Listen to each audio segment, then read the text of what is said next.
This episode is powered by Safety FM. This podcast is being sponsored by safetyconsultantblueprint.com.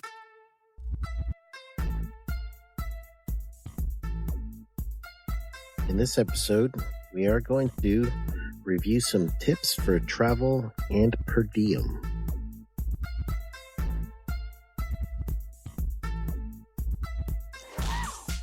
Thank you for listening to this podcast. I really appreciate each and every one of you.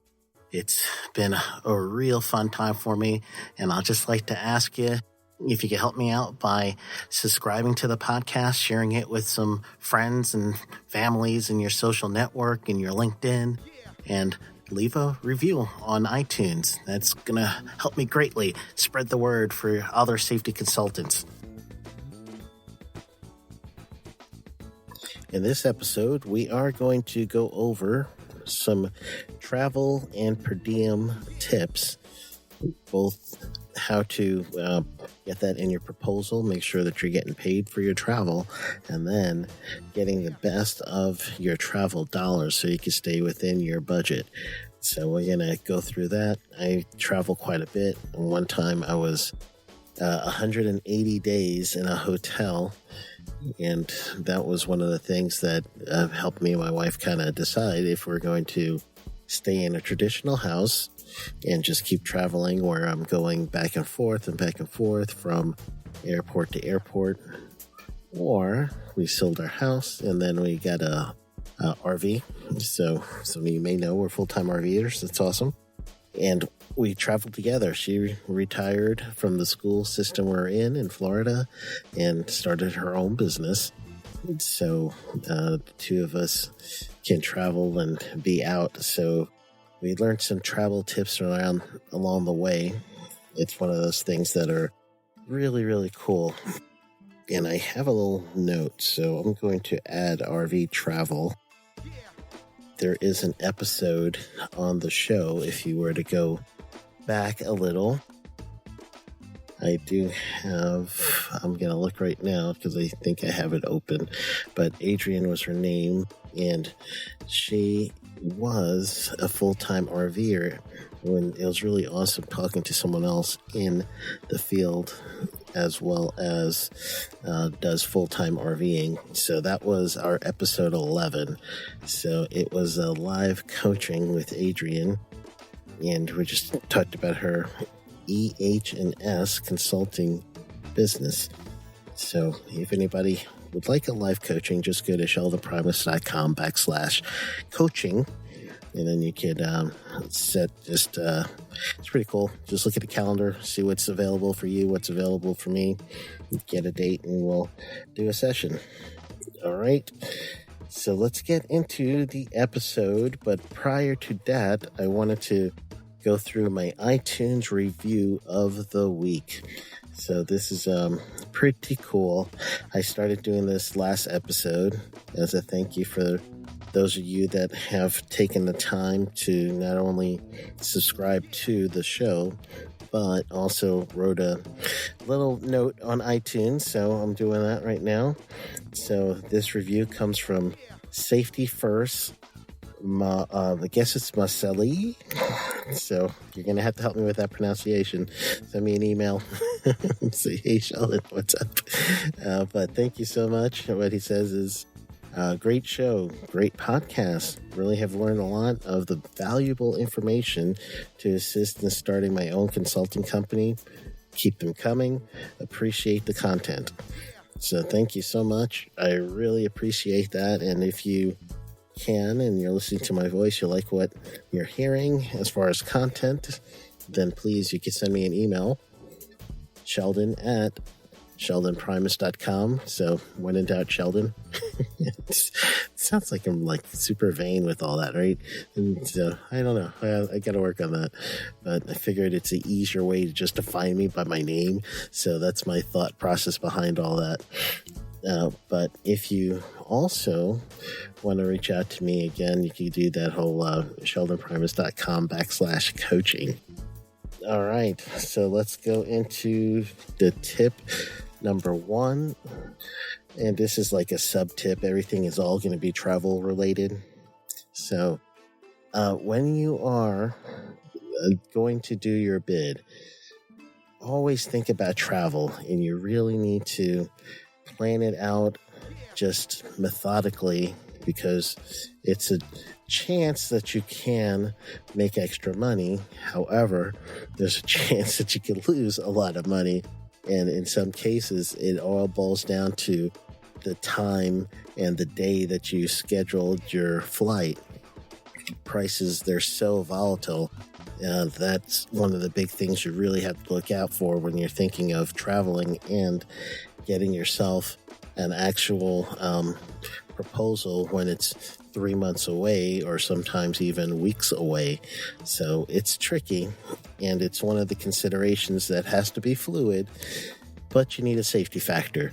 So this is one of the things I decided I'll do and help everybody with if I can. So these things have worked for me. So if I'm driving, I look for right around the hour and a half mark of driving. So if that works out to, let's say, no, not even an hour and a half anymore, tell you the truth. So I guess 70 miles is about my limit. So hour 15, hour 20, if you wanted to do some class that morning. Anything outside of that is going to be a day's travel, because it's going to be overnight travel. So I will get there the day before, wake up fresh. We could even start early. I don't mind that. I'll start classes sometimes at 7 a.m. But actually, what I'm thinking of in my mindset when I'm thinking of mileage is, if I'm going to be someplace and they want to start early at 8, then the drive is going to be an hour and a half. You got to get there early to set up and see what everything is. So your alarm is going to be set so early. The quality of material that's going to be given to the client is going to be diluted. So therefore, I rather do the day before, get into the town, know what I'm doing as far as driving to the location. Get, sometimes I do a dry run. I actually go from the hotel, drive, see how far it's going to be to get to that first location. And once I get that information, then I'll cross-reference that, if you will, to Google Maps. And they have a traffic feature in Google Map where you could basically put in the time of day you want to travel from location A to location B, and you could get an estimate travel time.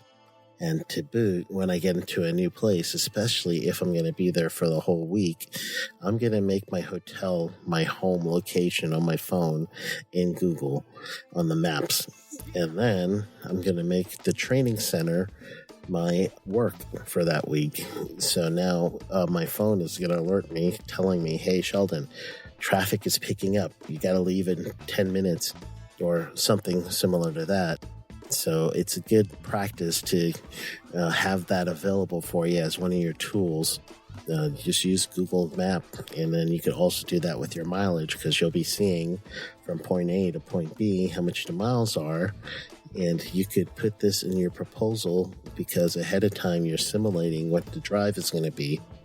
So you could do that while you're there. You could do that for your proposal and get the mileage, do whatever the mileage is for your country's tax limit. In the U.S., there's the Internal Revenue Service, so the IRS. They set a rate for mileage that is going to be deductible for you when you get to do your taxes. So I always use the IRS rate, and that's the best way for me to say as far as mileage. Flight's funny. I do a lot of flying, so when you think of flight, you really have to think of what is the location and how easy is it to get to them.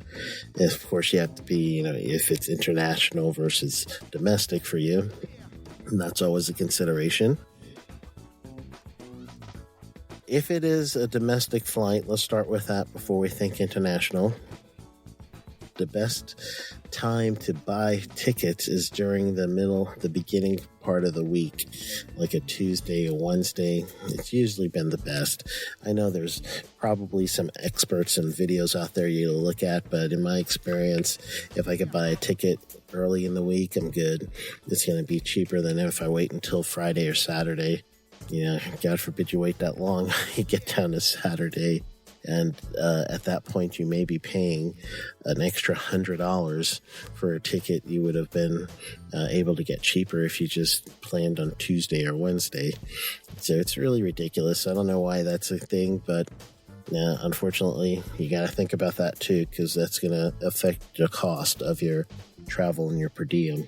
The next thing to think about your flight is then if you are a person who has frequent flyer miles, then if you do fly a lot, it might be to your advantage to get a corporate card. And when you do get a corporate card for anything, if you could do it for your flights, if you could do it for cars, and I do it, and I'm a one-man show, so my corporation actually has I get my own username and everything else as far as for the website, and I get the deals that any other corporation will get just because of my status with the IRS. So that's a benefit for you. Then you can get corporate points, and as you add on people in your company, your corporation will already be matured with these travel agents. So that's a thought. For international flights, you're going to have to think of things about having your passport ready, work visas, if you're going to need the work visas there. When I go to Jamaica, I tell them I'm there for a class, and they don't really have me down as a student, and they don't have me there as I'm working. So I really don't know how that is, and I don't want to push it. So I'm just going to keep doing what I'm doing until I find out otherwise. And then when I do, I'll do whatever they tell me. So that's what I'll do. But anyway, I do have the TSA pre-check. If you could do that, it will make your life so much easier.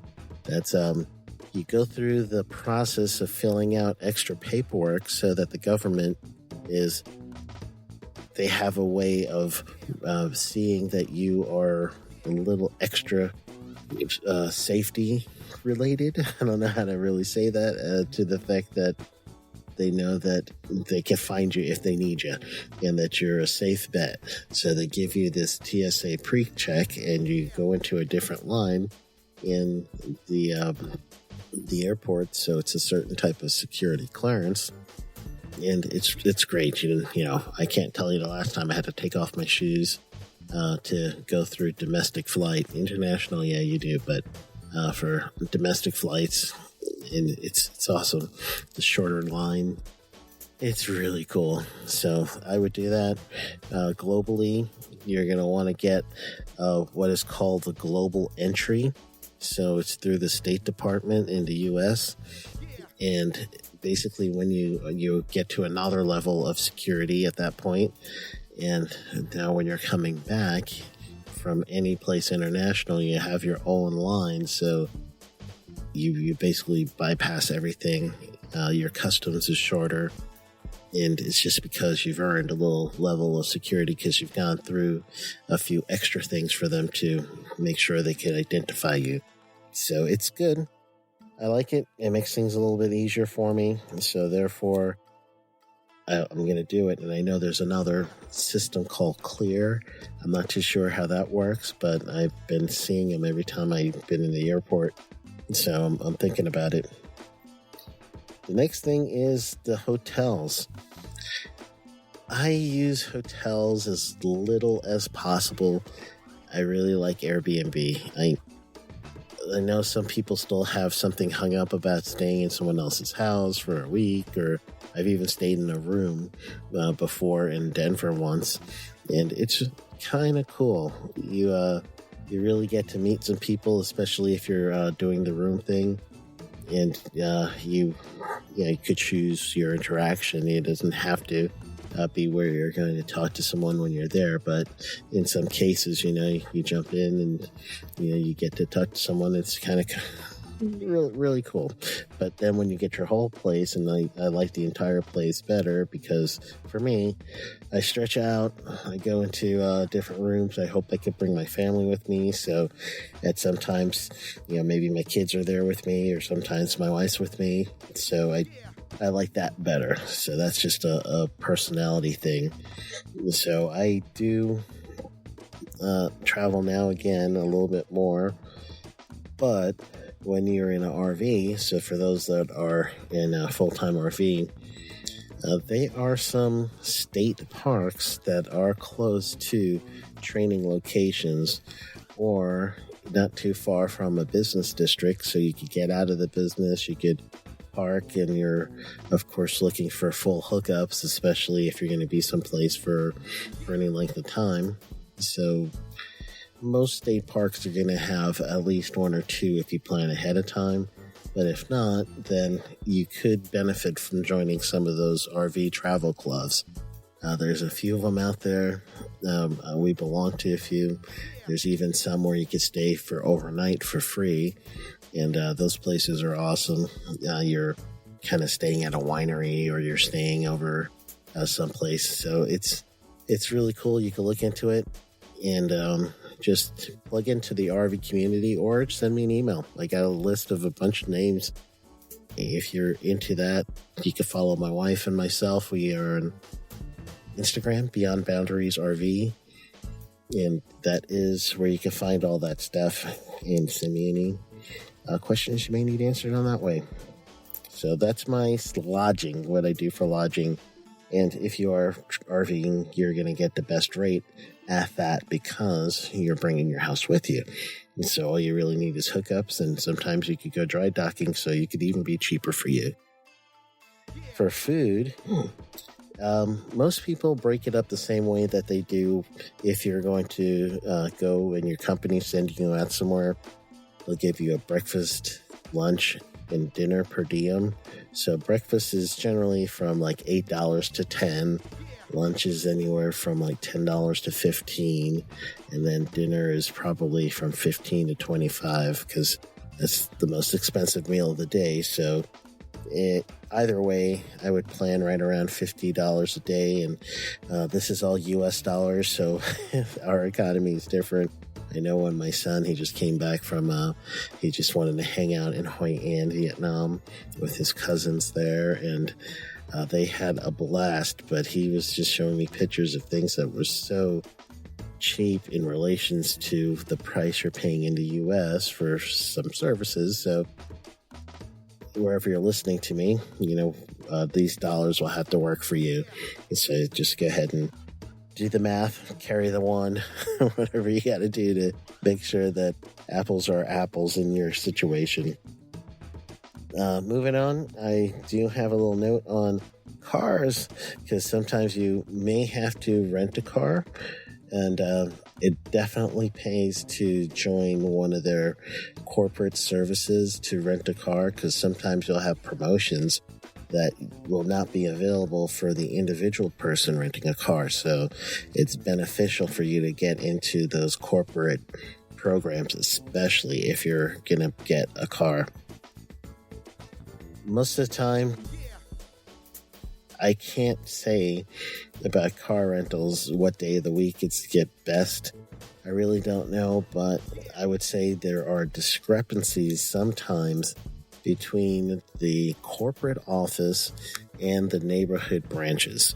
So unless you're getting your car from an airport in and out, usually airports are fine, you got no problems. But the little community ones, you may have some things like one. I remember I scheduled online, I think even on the app, to pick up a car the next day, and it was kind of late. I had to make a change of plans, and the online service allowed me to do it.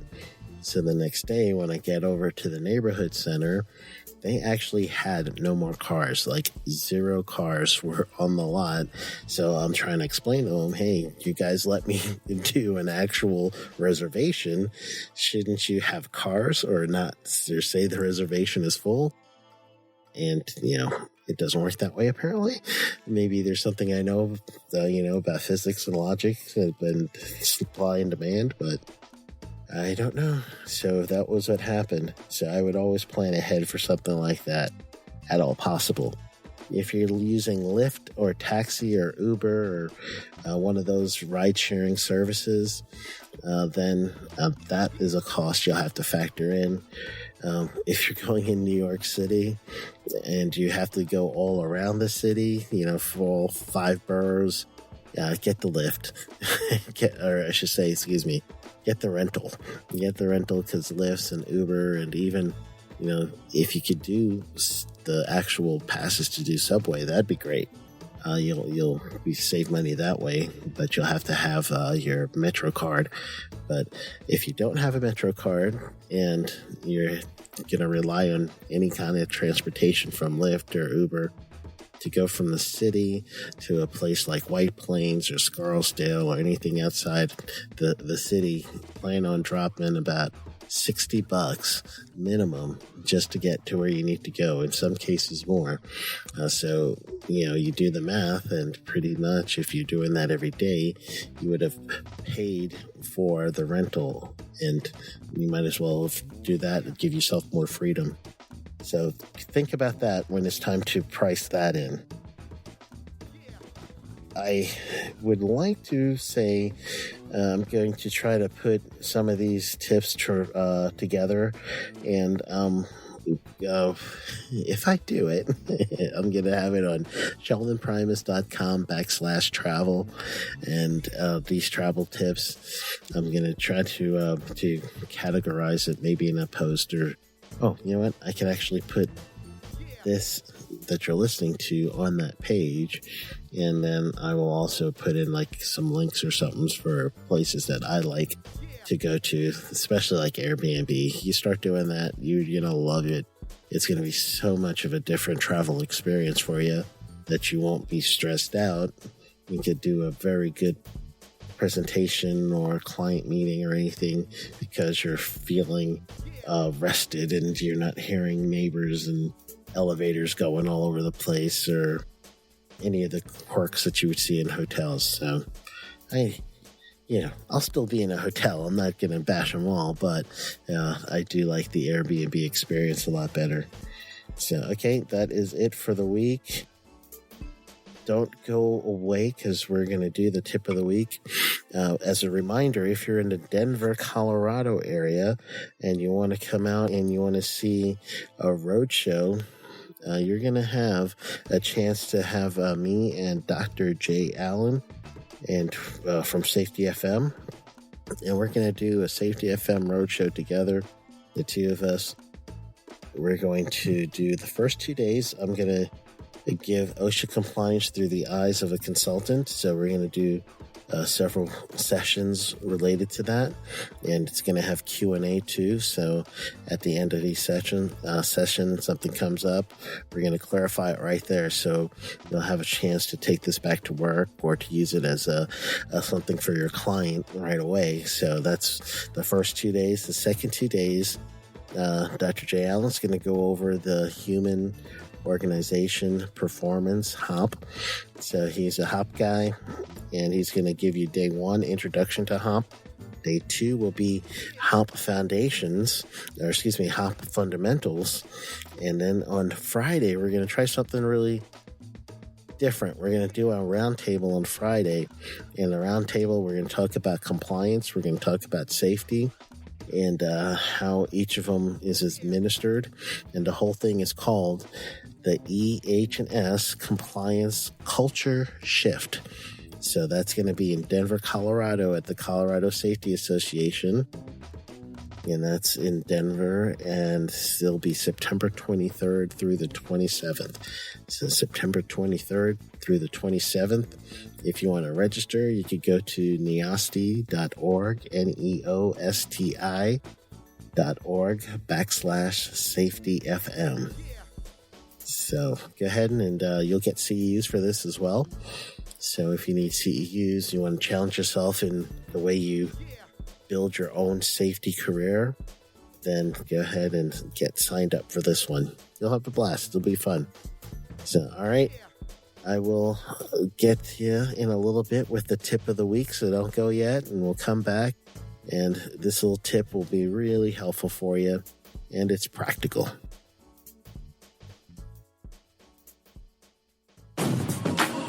Do you want to be a safety consultant? Listen to Dr. Jay Allen of Safety FM give his experience after taking the Safety Consultant Blueprint course. I have actually done research on different consultants and looked at different consulting courses and so on. There is a pretty fancy, very expensive consulting course that is out there. I have actually purchased the consulting course, was interested in it. It has good information, don't get me wrong. But you have a consulting course that really drives people onto focusing on safety and how to become a safety consultant. I will tell you, on your particular course, there was better information in that particular regards than the other consulting course that was more of a generalist form. But I felt like I got more information out of yours on you giving people direct path on what to do step by step. But I really think that you have a genuine good product there that can really assist people if they're interested in becoming a safety consultant. Register for the Safety Consultant Blueprint at www.safetyconsultantblueprint.com. Enter code PODCAST for a special discount.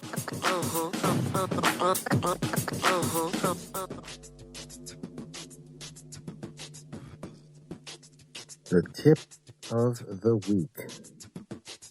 In this week's tip of the week, I wanted to tell you something that's really worked well for me, and that is to fly out on Saturdays and fly back in on Saturdays if you have a week-long class or a week-long event, anything that you're doing in an area. It makes it easier, and it actually works out cheaper than if you were to fly in Sunday night or even Monday morning, go to the event, and then, start your week that way. On that first day of the week, you'll be basically getting into the new town. I've had to do that before, but generally you want to get yourself there a day ahead. It's even better if you're there 2 days ahead. And to boot, you will be able to find better deals, especially with airlines. So that's a tip. Well, I will see you next week.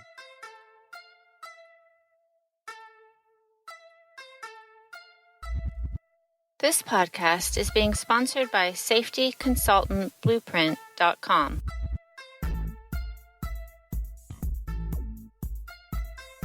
This episode has been powered by Safety FM.